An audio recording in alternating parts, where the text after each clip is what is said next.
from Tabir Tourism at nandito po ako para tulungan kayo kung paano mag-renew ng passport dito sa UAE. First step, i-visit lamang po ang link na nakikita nyo sa ating screen.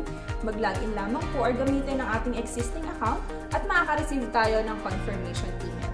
Paalala lamang po mga kabayan, 2 months prior your desired date, kailangan po ninyong mag-book ng appointment para hindi po tayo maubusan ng slot.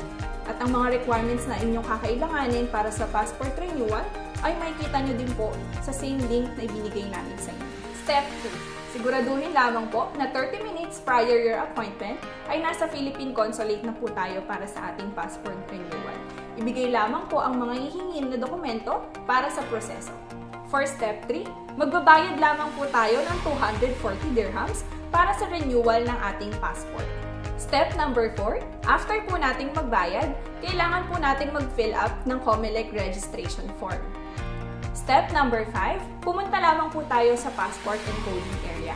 Ipasa lamang po or ibigay sa designated staff ang mga dokumentong kailangan nila para bigyan tayo ng biometrics, ng signature, at ng panibagong picture sa ating passport.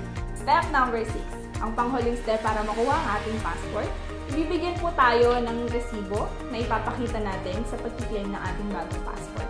Huwag po natin kalimutang dalhin ang old passport natin at ang original na Emirates ID.